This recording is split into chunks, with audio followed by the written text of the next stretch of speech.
high atop the pastoral center of the Diocese of Camden, you're listening to Talking Catholic.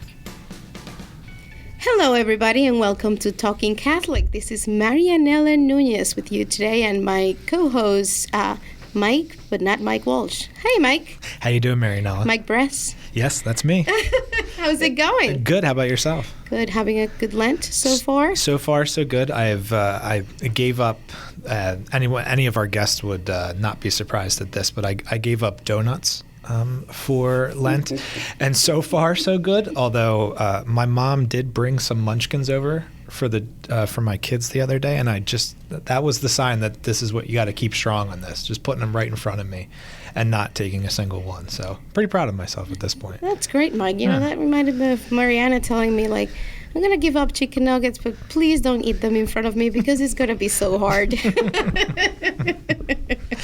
So that's cute. Yeah. Anyway, so we have a big table today, and so we're not going to be doing a lot of back and forth between you and I today because I think people want to go to the meat of this program today, Absolutely. Right? Yeah, absolutely. And so I'm going to ask our great guests today to kind of introduce themselves and tell us, who they are and what their titles are. And I'm going to start to my right here. Hi, Marianela. Hello, Mike. I'm Bill Watson. I am the Secretary of Catholic Education and the Superintendent of Schools for the Diocese. So I have the privilege of working with everyone around this table in our 29 elementary and high schools. Happy to be here today to keep talking about them. Awesome. We love to have Bill in our podcast. He has been a guest several times, and I think people enjoy the conversation every time we bring you in. So thank you for being here with us. It's my pleasure. Thanks for having me. And to my left. Hi, Marianela. Hi, Mike. I'm Sister Marianne McCann, and I am the Director of Catholic Education Leadership Program. And that's a new position for me and a new position in the diocese. I'm working on a principal preparation program for Catholic schools in our diocese. Welcome. We're so excited to have you in, and Thank you. I'm sure we'll have you back. Thank you. And we have one more guest, last but not least. And who do we have? Bobby Lockwood. I have a shorter title than the other two. So I'm just the Director of Curriculum and Assessment. Awesome. And so that's kind of that completes our guest list for today. Welcome to our show. We're really excited to have you here with us today to talk about what we do in the Office of Catholic Education in terms of professional development for all of our folks involved in our schools. So we'd like to start asking Dr. Bobby Lockwood, tell us more about what is it that the diocese do to prepare our teachers in terms of professional development. Well, to prepare our teachers, it's looked different for the past few years, ever since COVID kind of came in. But when we were on in the fall doing the podcast, we asked what the theme was for the year, and I said for me, and for professional development, it's really back to basics is the way I described it. And so typically what we do is just to give you an overall picture of what happens each year. We, at the diocesan level, host 2 teacher and service days per year for all of the schools. And so one of the things that I love when Bill gets up and does a welcome for the meetings, he always says, isn't it great to be together? And so that's really one of the reasons that we are having the sessions, aside from professional growth, is just to be together with one another. And so we usually come together once in the fall in October, and we do it by region, so the schools get together depending on location. And we have teachers from anywhere from 4 to 8 schools are getting together, and we host a day of professional development with them. And usually we start out with a prayer. This past fall we started out with Mass, which I don't think had been done before from what Bill had told me. So it was really nice to have them together. And we did it through for K-12, pre-K to 12. So we did it with the elementary schools, and then we did it with the high schools, which was an addition this year. The high schools hadn't traditionally been done before. And I'll let Bill talk in a moment just about what we did during those sessions, particularly with the faith formation. Like, we were really focusing this year on our faith lives of teachers. And then we did some academic work with them in the fall and on setting goals as well. And we're actually in the middle of our second professional development days for the teachers right now. We did a few, we actually did one this past Monday, the one previous Friday. We've got another one upcoming this week. And we did more faith formation with them, and we also were focusing on just professional learning and understand growth and development and best practices around that. So outside of what we do at the diocesan level, I still go to schools individually, and I work with schools, or we give resources and different opportunities with presenters who are experts for the schools. For example, we still have PLN, which is Penn Literacy Network, that comes into the schools and works with individual faculties. And we have a few schools that are currently doing that, and they have PLN who comes in throughout the year. So there's always something going on. About a week or two ago, we had our assessment company that we work with, who provides our STAR assessment for all the students. Teachers were getting professional development on how to use a digital supplement in the classroom. We have one called Freckle and one called IXL that the teachers use, and it's practice with, the kids get on and they practice what they're learning. And so the teachers were learning how to use that more effectively. So I could go on and on and on, which I certainly can, but there's all kinds of things that are always happening year to year in the schools based on the priorities and whatever their goals are. For example, Sister Marianne could probably tell you lots about middle states and what their a school's objectives are, and all the PD that goes into trying to help reach those objectives. Right. So there's always something happening, and sometimes it's common amongst all the schools, and sometimes it's really focused and individual at each of the schools. And I know that outside of the ones that you have scheduled, that sometimes the schools themselves have meetings. Do you ever kind of consult on what they should do for those professional development days when they're just the school themselves, just the teachers from that one school, not a big sort of group setting? Yeah, sometimes I'll get a call from a principal or a few of them and saying, we really want to focus on this, specific theme. What do you think? And so I kind of help them craft a plan. Or if I'm knowledgeable enough, I will go in and I will work with those teachers, if I can, or I refer them to some kind of outside organization that can help. And so it's different, and we try to help put together the best program possible for those schools ultimately. That's great. And, parents who are listening to our show may kind of question, what do the teachers do while, our kids are home? And so maybe Bill can talk about, what a day of professional development for our teaching services look like. Sure. Yeah. So I'm happy to do that. I want to take a step back, though, if you guys will allow it, and talk about or just sort of mention, and Bobby kind of alluded to this, that professional learning is something that we're always doing, that teachers are always doing. So as Bobby mentioned, we host in-service days, which is a unique opportunity of the diocese, which is to get teachers from multiple schools together and talk about the stuff that kind of binds us together. But there are also professional learning opportunities at the school, depending on the school's priorities. So it's accreditation. That's what Bobby alluded to, Middle States, which is the accrediting agency. And every year the schools, or every 7 years, the schools will they sort of set goals for themselves in terms of what their students need. And again, all this kind of goes back to the student. So let's say it's better instruction in math or better performance in math, say, and they choose instruction as an avenue to that. Well, that's when they call Bobby and say, all right, well, we've set this goal for better performance in math, and we know we need to kind of improve our instruction. So now what? And of course they have lots of resources at their disposal, but I think it's a blessing in our office to have someone, and the person of Bobby is the director of curriculum and assessment, whose job it is to help with that, because principals are very, very busy. Their plates are full. Any parent listening to this knows their school principal and all of the responsibilities that the principal has. So it's a benefit, I think, to be able to call Bobby and say, listen, this is our goal. How do we pursue this? And then it's to the teacher's credit that on a regular basis at school, they're getting together to talk about and learn and recognize that even though they're the teachers, they too have opportunity and need to learn, to continue to be to do that for their students. Before Bill gets to the typical day of the professional development, I just want to add a period to what both of them are saying, that professional development, professional learning for teachers has come a long way. And we're doing it the right way now for many years. Bobby said the word focus.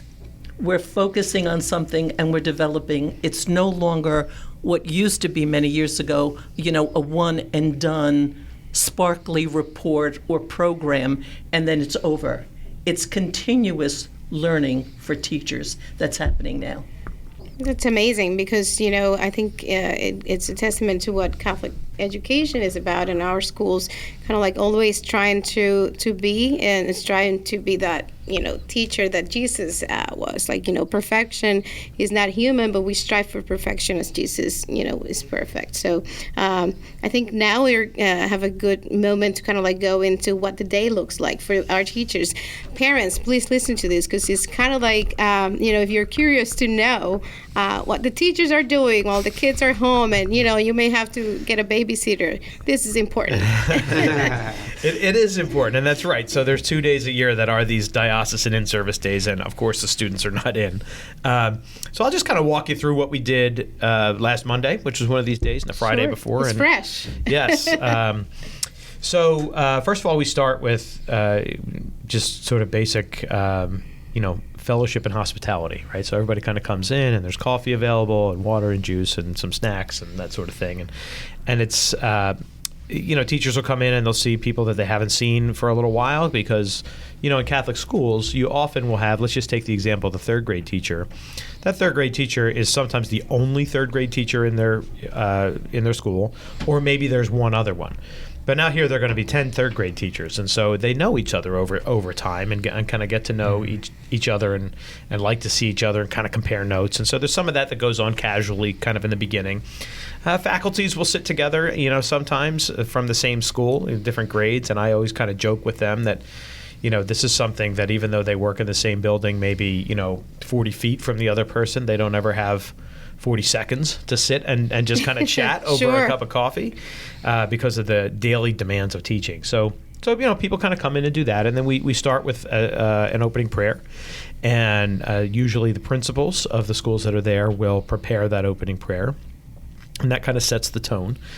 And this year, I've taken a little bit of time to do an activity with just kind of an introductory activity with the teachers to kind of give a focus as to why we're there and what the topics are for that day. Part of that exercise is to ask them something that they need to remind themselves of as teachers. To kind of get that kind of, I think Bobby mentioned getting back to basics. What are the basics? What are the things that you have to remind yourself of? So we've done this twice now this year, or this fall, or spring, excuse me, and there have been we have different groups of teachers who kind of talk about this in small groups and individuals and pairs, and it's almost been unanimous that when teachers come back and say, like, that thing that they have to remind themselves of, or that they always want to keep front and center, is that the children are children. We talk about, how are they doing? How are they performing in school? And what's their behavior like? And let's face it, we push kids hard. It's Catholic school. The demands are rigorous. Yeah. And the teachers, though, they to their great credit, have huge hearts for kids as kids, and that's why they do what they do. And so they're sort of telling us we want to center ourselves around that. Mm-hmm. So that's a kind of a nice introduction, gives people an opportunity to talk with each other in a little more focused way. And then we have two sections. Then the morning has about a 2-hour session or so, and the afternoon has a 2-hour session or so. And one of those sessions is on formation. So as Catholic school teachers, not only do we try to stay up on learning and teaching and discipline and all sorts of other things. Excuse me. But we also have an obligation to remain current in our faith, right? So, and that's an interesting concept, the idea of current in our faith, because the faith doesn't really change. But as anybody who's listening to this knows, our own relationship with the faith, individually and in community, changes daily, sometimes, but certainly over time. So the first session we've been doing for about 2 hours this spring is a kind of a dive into the Eucharist. We are in a Eucharistic revival in the first year of that, and so it's important that our teachers, we take advantage of those opportunities with teachers to continue to explore that topic.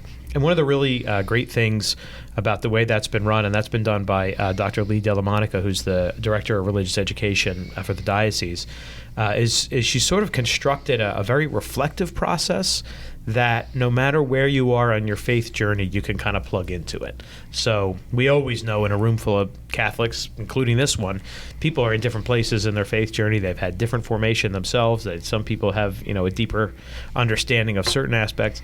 Anyway, Lee has done a great job of creating access points for people. So we do that for a couple hours, and we have lunch. And then the second part, as Bobby mentioned, is the academic portion, which is, again, we try to find this shared piece. What do we all kind of hold in common and need to remind ourselves of? And in this case, it's been, what do we call good teaching? And we use in this diocese the Charlotte Danielson framework for good teaching and for learning and reflecting what learning should look like. So that's sort of our evaluation process. But what Bobby's done is he's got videos that are examples of different teachers, and then challenges the teachers in small groups to kind of rate the teacher that they see. There's really great dialogue around that. Is that a basic level of teaching, or is it proficient? Is that teacher distinguished? What's the difference? And it really inspires and sparks conversation about teaching, which is really fun to see. And then they have other kind of case studies, to kind of look at what some of those criteria are. So on the one hand, it kind of reminds everybody what the criteria are, but I think even deeper, gets teachers talking about teaching. Just like in the morning, it gets teachers talking about the faith and what kind of inspires them as teachers. And so together, that's kind of a good encapsulation, I think, of what being a teacher in a Catholic school is like, and the kinds of growth that we have to all commit to continuing. And then when that's over, everybody goes home. That's it, parents. You heard it from our superintendent, Dr. Bill Watson. You can tell your babysitter what the teachers do when they have to watch your kids, Marianela. So I think we've got that down now. It was interesting how you said this, and maybe we can further develop this. But you talked about what sort of makes a Catholic school teacher. So out of all of this, as they grow in this, what are you hoping is, I don't want to say, I wrote it down as ideal, but what is a great Catholic school teacher as they grow in their position? What are some of the qualities that we look for, that our schools look for, that we hope to get out of this professional development? And I would, to give this to the entire group, that idea of, what kind of teacher are we looking for the students that we have? Well, I would start with this one because I actually ask the teachers, I do a little bit of activity with them on this, and I ask them, at the very beginning of the presentations I've been facilitating, is who was your most influential pre-K to 12 teacher, like in your life, think back. And I always ask them why, what made them influential. And almost every time, and I ask for volunteers to share it, even as I'm walking around, they talk about the love that the teacher had for either the kids or the content or just the passion that they had. And so what I am mindful of is it's the feelings that they're reminded of, and the way that they treat the kids ultimately, and the relationship that they have with the kids, and whether they know it or not, how they reflect Christ in themselves to the kids and to the families. So I think that's what they see and remember, and that's, in a way, who they're inspired to be like towards the kids. And one of the things we say, it's not always easy to get there, right? Because the person, and sometimes who has been most influential to us, is the model and the goal we try to work towards. But some days, as I joke with them, like, you've got that kid who walked in and they've got two different pairs of shoes on, or two different colored socks, or they're completely out of uniform. Like, sometimes it's tough to get there, but that's what they're going for every day. That's great. What about you, Sister Marianne? And like, you were a principal at Polda 6 High School for many, many years and had the opportunity to lead a lot of teachers in that journey. What would you say about the kinds of teachers that you were always like striving to get and to kind of like help develop? Well, Marianela, as Bobby was talking, I was thinking of teachers and in the classroom and faith formation. And I think what a concerted effort at developing faith in a faith formation program is that it allows the teachers to reflect, to learn to verbalize things about their faith, to wear their faith on their sleeve, and when they go in the classroom to be able to share that with their students, not just to share the passion that they have for math or reading or a science project, but also their faith. And I think by starting in service days, professional development days with that, and working on that it's very important for teachers to hear it, to be part of it, to reflect, to speak about their faith, where they're comfortable in a group that share the same faith so that they can do it with their students. And I think that's hard for a lot of them. I mean, I and do I can too. speak, like, it was hard for me. Like, because I think I'm generalizing here, so forgive me, but I think as Catholics, we're a little bit look inward when it comes to faith, and it's we're a little less likely to want to share outward to a group. It's a reputation, right? right? Well, yeah. And we joke, it's like, well, we're the ones who are sitting in the back, like, like, you can even see when the teachers are coming in, they're like in the furthest part of the room until they have to sit up front. But it's a shift, and it's a mind, it's a mindset that we're trying to shift ultimately, and to remind ourselves and to share with each other why we chose to be Catholic educators. Because in some cases it's like they don't have to be here. They can go and work somewhere else, but they choose to be here. And so it's trying to help them shift and explain to others like why it is that they're here, particularly their colleagues, and then as Sister's saying, the kids ultimately. And I thinking about that question, Mike, in terms of what's the goal, like what's the ideal kind of a thing, and I can point you to a nice book on the Danielson framework, and you can read it, right? And you have to commit to something, right? And there's some very good, great examples of the kinds of things that excellent teachers do, right? Thoughtful and engaging questions that have the whole class involved, meaningful planning for different kinds of students in the way that they learn, varying activities for those students and within a lesson, adapting to student needs, assessing learning in a way that matches what the intent of the lesson to really trying to capture what students do, and every one of those things I just mentioned could be a degree, right? Yeah. I mean, they're not easy things, and they are. You can always get better at any of them. All of us can. So we could sort of give you a list of those things, sure. and and we have them. But I think from a dispositional standpoint, I think Bobby and Sister Marianne have spoken very eloquently about the importance of like the Catholic foundation that we have, and how important that is, and how the teachers all recognize that importance.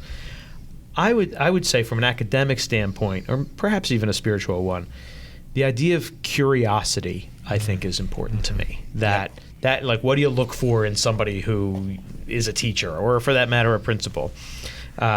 One way that I've heard that characterized before is relentless curiosity, and I love that image, because if you are relentlessly curious, you are always learning. Whether that is relentlessly curious about, and I say this sometimes, we talk about those areas of the spiritual life about which we're curious, and we kind of engage in these kind of dialogues too. Mine is angels. I'm fascinated by the fact that there are angels. That's not a quaint idea. It's not a metaphor. There are real angels, and they are among us. They're in the Bible. They're in the Catechism. I am relentlessly curious about angels. So it applies in the spiritual life, but it also applies in the classroom or in preparing to be in the classroom. You think of the best high school teachers. Anybody listening to this can think of the best English teacher. I hope that they had a very good English teacher, who was relentlessly curious about the book they're reading, and it comes out and they're excited about it and their eyes are wide and it's inspiring. But I think relentlessly curious about, for example, how do you reach students, right? How a student comes in with the shoes on different feet or the socks, or what's going on with that student, and not just what's going on, but curiosity about how can I help? Yeah. How can I minister to that student? How can I even attempt to help that student learn? And I think that if there's a curiosity driver, I think there's a good teacher behind that. That to me, that's if we can, if I'm looking for one thing in a teacher or a principal or anybody, it's that relentless curiosity. Sister, weren't you Bill's English teacher when he was in school? I take no credit. That's as close as I plead the fifth as we get. I can attest both from long ago as a student that Sister Marianne is a relentlessly curious. She's still curious. A relentlessly curious teacher. From having worked with Sister as an administrator in this position, a relentlessly curious administrator and a relentlessly curious colleague. So I can attest Thank to you, that. Bill. Bob. Thank you. And that question too. I mean, these were wonderful answers, and I think the question, when you said it, just to give an example of the ideal teacher, and you asked the teachers who do they remember. I mean, that instantly flashed into my mind. Like I could pick at each level a teacher that had those qualities that you just mentioned. That sort of relentless curiosity, and I think that dynamic comes to the kids, right? Because if you're excited about something, 9 times out of 10 they're going to be excited about it because you're showing that there's a reason for it. But it's so fun. That's a great way to sort of introduce it to them. Put it practical. Who is someone you idolized that made you a teacher, right? So many people talk about the reason they got into it was a teacher that they had. So it's a great question also to ask of teachers that you're going to hire. That's a great question. So much comes out when you ask them, talk about your favorite teacher. And I think when you're searching for it, and when you're searching for it as parents, right, and looking for the right Catholic school, we ask about the teachers and try to meet some of them at open houses. And I think in our work, Marianela and I, we really work in the enrollment side of things for the schools, and we see that at open houses, right? They always try to have the teachers there for the parents to see, because the parents want to see the work that's going to come home, and so there's that effect that you have as a person who is enthusiastic about your work. And despite what we want to think as teachers, that they're going to remember this lesson that we had or this concept that we brought to them, or I had a principal, my very first principal said, they're not going to remember what you taught them. They're going to remember how you treated them when you taught them. That's and very so that's real. like the thing that I think we end up focusing on it. And all the things that when I ask that question that the teachers say, it's what they remember on how the person was, the personality that they had behind it. Yeah, that's absolutely true, I think. And it's kind of like good for our listeners to know, like, that not only, like, as everybody has mentioned here, do our teachers get professional development and support from their local schools and principals, but at the diocesan level we also prepare best practices and big professional development days for them. So just kind of like leading to that, like, professional development for the principals that are leading our teachers, I wanted to ask Bill about that. How do we go about professional development for those leaders who are leading the teachers? Sure. And I just, before we leave, I just want to add a footnote to what we were talking about with teachers. I guess this applies to principals too, is they're learning with all the time without us knowing it. Like, teachers will, sometimes they work with their principal. I want to learn more about this, and they find a workshop to go to. They find a an online course to take. They find a book to read, and we do this with faculties as a whole, but individual teachers do that. And they do it in ways that we know about because it's part of the kind of goal setting in the beginning of the year. But they do it in ways that we don't know. Yep. And so we always have to remember that we are. It's humbling, really, that when we try to plan an experience for 120 teachers, that they know so much and they bring so much to it. That we try to find ways to give them opportunity to talk about what they know, so that they can enrich each other. But I just didn't want that to. I don't want anybody to leave that part of the narrative here absolutely. with, it's all what we provide, Right. but Yes, right. they're so motivated and they learn. That's a on their great own. point, Like any of definitely. us do, yeah. Yep. So our process with principals is fairly similar. We with. Just like with a faculty, right? So if you're a principal of a school, you obviously have your learning goals. You want to foster a Catholic community, and but you also have like administrative things that you can't avoid, right? So there's just sort of the daily grind and business of running a school, right? Sure. So we kind of reflect that in our relationship with the principals. So we have different kinds of, this is a way that actually COVID was. Very helpful or caused an innovation, I think, for us. So because, of course, during COVID, all of our meetings were via Zoom, like everybody else. Mm-hmm. And we realized that we have an opportunity that when we do get our principals together, and we meet before COVID, we were meeting 4 times a year, and we were using that time mostly for business.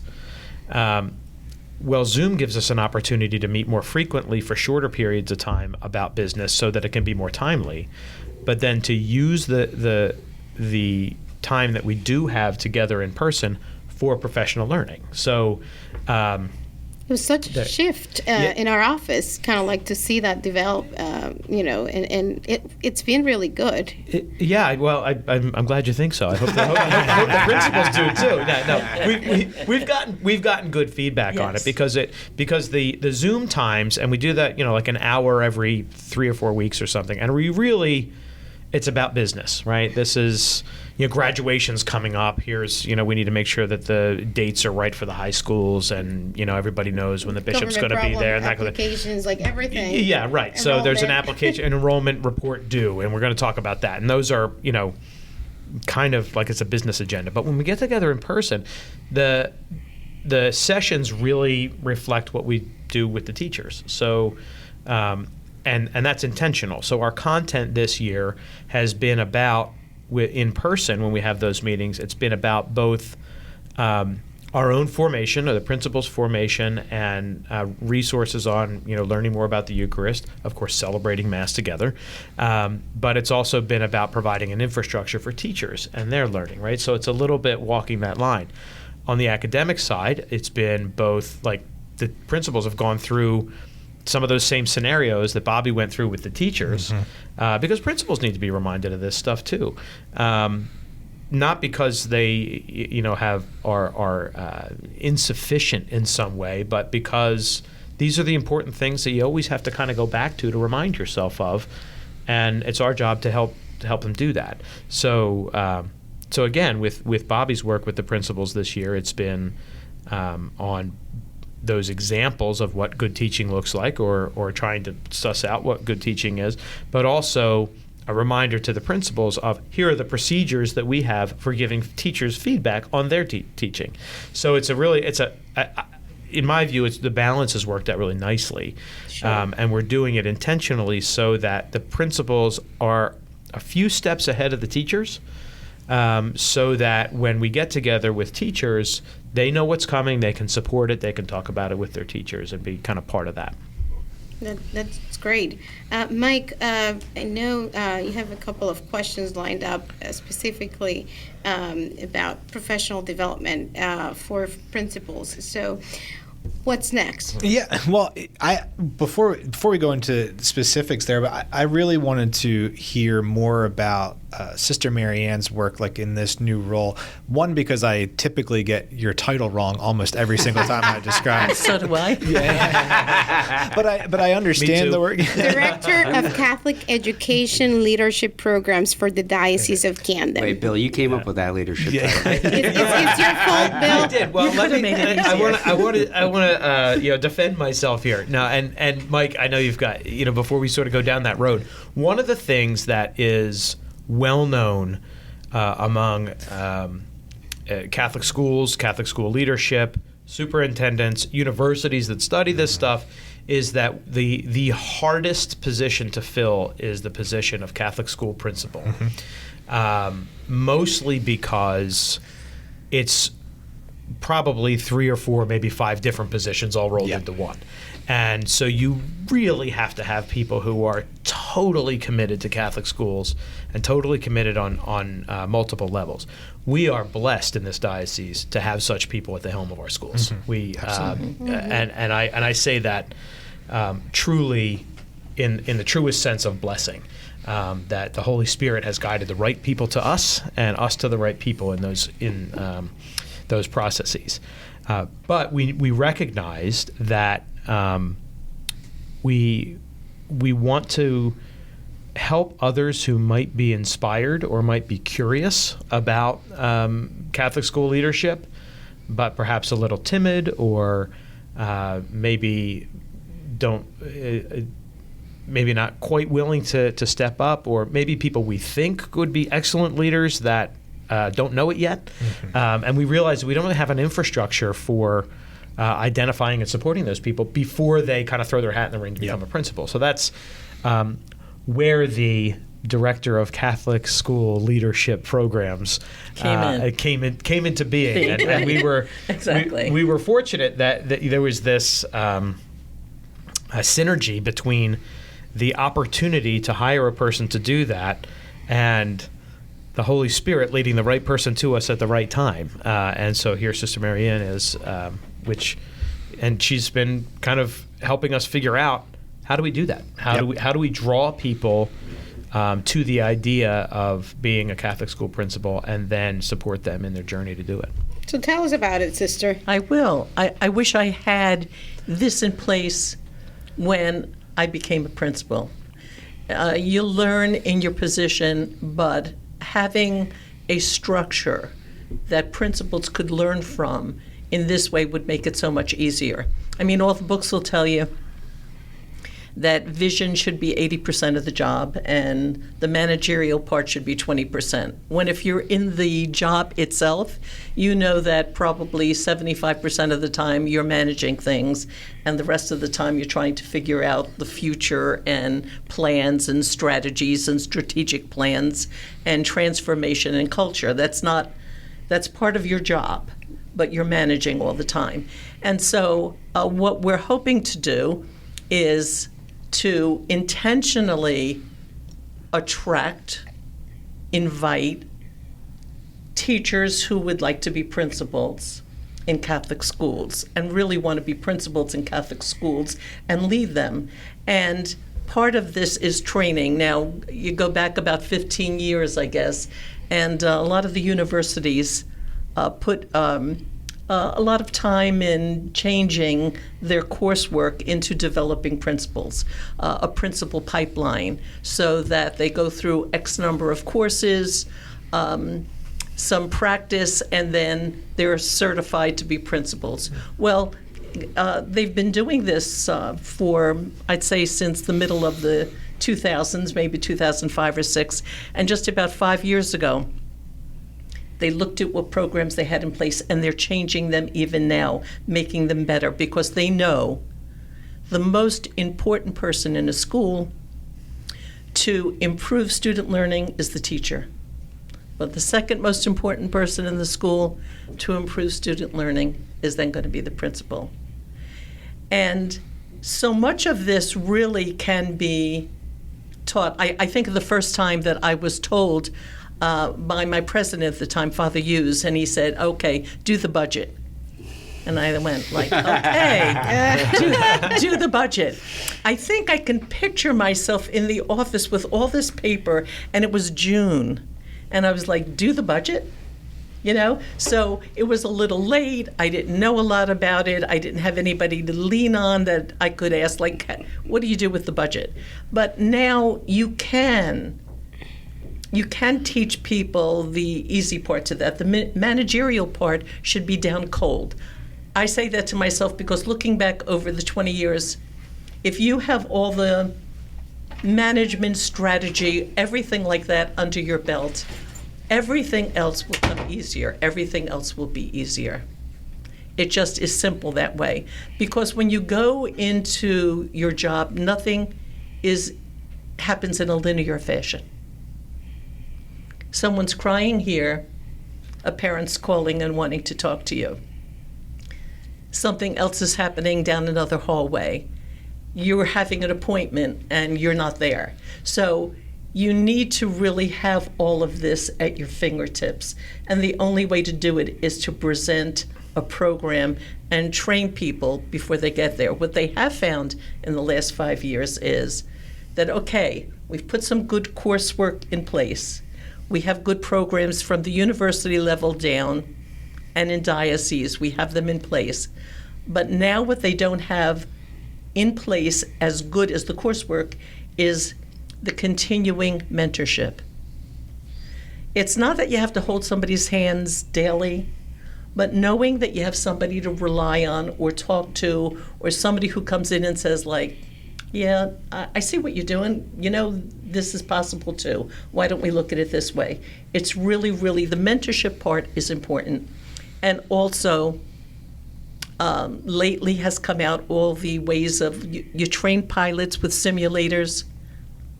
Now there's all kinds of simulations that you can do to teach principals, here is a problem in context, here are the choices you could make, and this is how you make that decision and the ramifications of it. So there's so much in play now that's being developed that it's really kind of enjoyable looking at it to know that when principals go out there now, they'll be better trained. And it's a game changer. It is definitely a game changer. I mean, you're talking about what could a learning curve be? You go in, you're a brand new principal. Without training, I'm going to say it takes probably 3 years before you're really comfortable with nothing under your belt, with no new courses under your belt.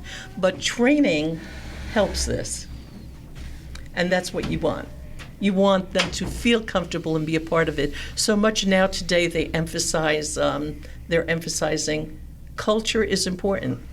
That leaves you, if you have the managerial part out of the way, if you understand so much of decision making and all kinds of processes, it leaves you the time to do what you're supposed to do.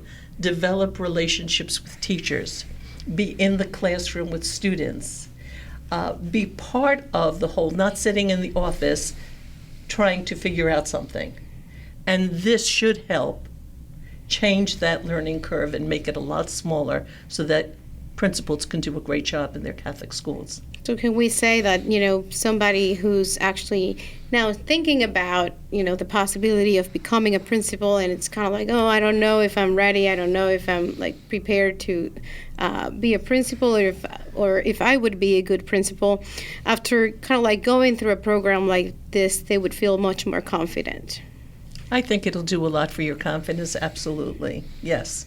You'll be, I remember I went to a program at Seton Hall for educational leadership, and I remember one professor talking about the toolbox. Yeah, that's part of it. Yep. Faith formation goes into that toolbox. Learning how to make a decision goes into that toolbox. Being, a master of all the Danielson methods, that's a toolbox. And that all goes into that toolbox so that your life is easier and you can confidently administrate and also have time for vision, thinking about the future of the school, thinking about programs, thinking about change and how cultures change or are transformed in a school. It takes a lot of time, but this should shorten your learning curve.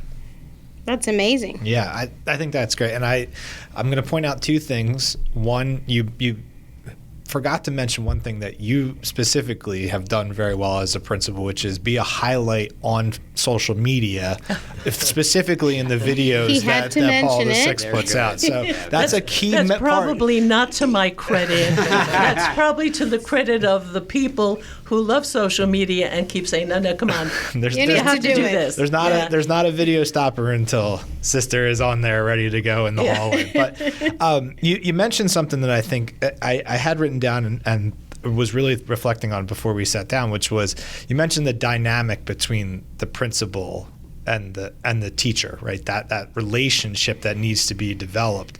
And I wonder,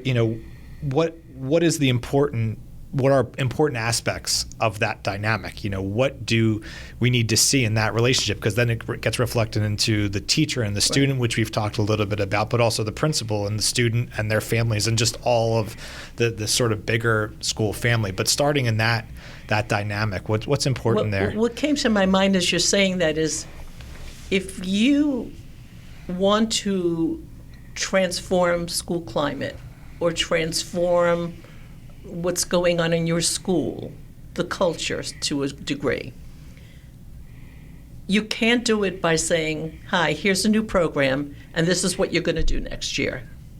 And there's no qualms about it, just get this done. You can't do that. You have to really have relationships with teachers.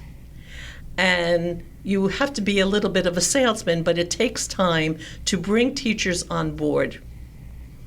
If you want to put something in or change something, or you have to get their feedback, they have to be part of the buy-in. It's all a long process. There's no shortcut to that. And so much of it has to do with relationships. And the only way you're going to do that is also making teachers knowing that you're part of the school, that you're a teacher, maybe you're a master teacher, but you're also a teacher. You can go in the classroom. You can't say to teachers here, use the Chromebook. If you can't use the Chromebook, or if you're not out there trying to try the lessons out with them, you have to be part of the whole fabric of that teaching community in order to transform a school, make change, make a difference, get things through. Yeah.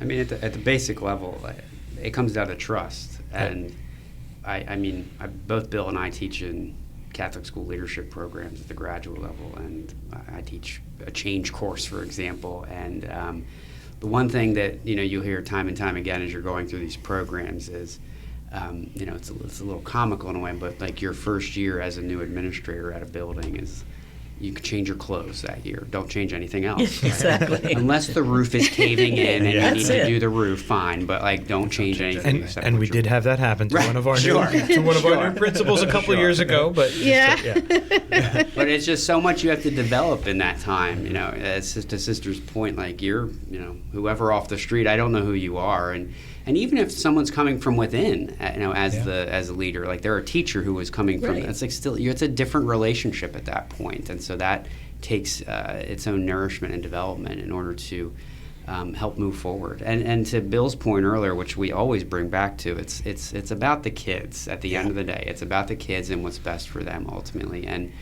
I'm so excited that Sister's in this role trying to help us cultivate leadership, because that's why we're doing it. Like, we want to give them the best experience possible, and the families. And so this is one of the ways that we help make that happen.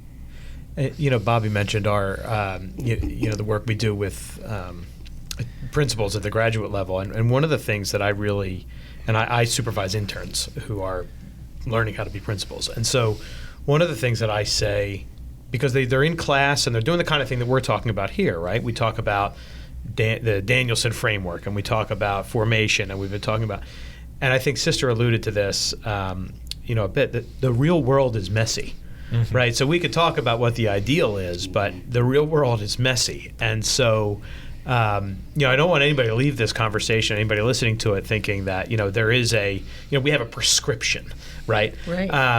And we have we have standards. You have to have standards. You have to aspire to something, and many of our teachers, our principals, meet those standards and beyond, and that's sort of what we strive for. But I think that the flip side of that is we all have to recognize that the real world is messy, just like it is in your family, just like it is at anybody's job.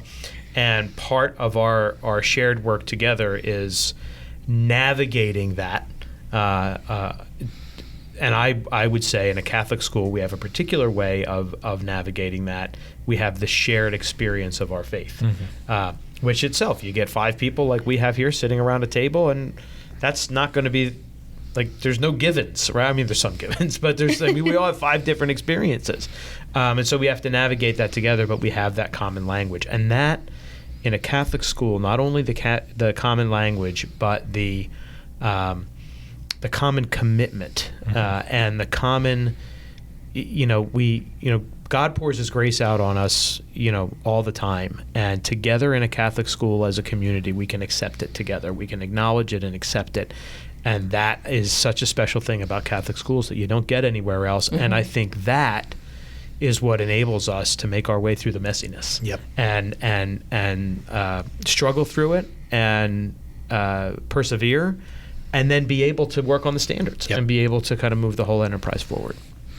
Yeah, and we're getting towards the time to wrap up here, but I wanted to say one thing as a short tease. We're talking about teachers, and we are putting together in our office a teacher job fair that you'll be seeing very shortly in the springtime. So look forward to that. So if you've been inspired by this conversation, definitely look out for that. Want to be a teacher? Want to be a principal? We want you here, and so you'll see that shortly. But I think if we can, I have this question that I wrote down as soon as we started, and it was off of Bobby's comment, and we'll do it sort of quick roundtable. But do you have a favorite teacher that you remember from your time? And I can start because as soon as you said it, 2 popped into my head, and I'll be very quick. It was my 6th grade teacher, Mr. Sherlock, and my 7th grade teacher, Mr. Mascola. Mr. Sherlock's claim to fame for me as a sports fan was he was a member of the Washington Generals, which were the team that lost to the Harlem Globetrotters all the time before he became a teacher, and we always loved hearing those stories. And Mr. Mascola gave me my love for history. So you talked about that relentless, curiosity and stuff. The way he taught history, even at a middle school level, for me was, I wanted every book on every subject, and and such a love for that. So that as soon as you said that, it popped into my head. And those were those 2 teachers that really inspired me at that age, at an important age. So does anybody else? Can anyone think of off the top of their head their favorite teacher? I can. Go ahead. My favorite teacher was my 6th, 7th, and 8th grade teacher. It was the same nun. The Catholic school was new, and I had entered the school probably in 5th grade. But at the end of every day, and it was pure heaven to learn from her because she was the kindest person in the world, at the end of every day, we would get ready to leave about 20 minutes early. And in the last 15 minutes, she read from a book. And every day was like serial television today. You would just wait for the next day to hear the next part of the book. Yeah. When she taught my brother in 3rd grade, and that's probably where she started with him, she must have read him The Life of the Saints. And he knows probably every saint there is, but that's what she did. That's how you left school every day, with a beautiful thought or a beautiful reading to be continued tomorrow. Loved it. That's great. Anybody else? We have 1 more minute. Go ahead. I mean, I can just jump in and say, I just think about this question. There was sort of a thread through my elementary and high school days of science teachers. So it was Mrs. Anderson in 5th grade. It was Mrs. Morrow in 7th grade. It was Ms. Hunt as a freshman, and then even at the university level. And particularly those teachers I had in the Catholic school, their passion just came forth, and I think that's one of the reasons why I'm still love science and am fascinated with the relationship between the Catholic faith and science. And I see that as a very compatible and synergistic relationship, I think in part because I was inspired by those teachers in the context of Catholic school. Bobby, do you have one? I do. It took me a second because I had to kind of run through, but I had some difficulties when I was in high school, and I wasn't the greatest student, believe it or not. But I remember my senior year, and it was my math teacher. I had to take an algebra class, and I was terrible at algebra. And I took it way too many times, it felt like. But God bless him, he just kept with me, and I kept helping me through and would stay after and work with me. And then I remember he actually, at the end of my time, gave me my diploma. Oh, wow. Because we had to go back to homerooms or to a certain room, and he was there waiting for me to give me my diploma. Really cool. And he gave me a big hug, and I was very happy to see. So it was I remember I don't remember the math at all, but I do remember how he treated me and what a loving man he was. That's amazing, Marianela. I just remember my 7th through 9th grade teacher was a Spanish teacher. And she just kind of knew her content very well, and I always enjoyed her class and felt that I learned a lot every time I was in her class. But also the way she treated the students and the conversations she had about life with students always stick to me. And till today, I remember some of her, words and her sayings and things that kind of I have taken as life advice. So that was kind of meaningful to me. Excellent. And we have kind of made a mark here. Yeah. It's been incredible. We could talk for another hour Absolutely. with these people. Yeah. So we thank you all for being here, and we look forward to seeing the future of our teachers and our principals and our students. So thank you again for coming. We'll definitely have everybody back on. So until next time, thank you, everybody. See ya. Thank you. Thank you.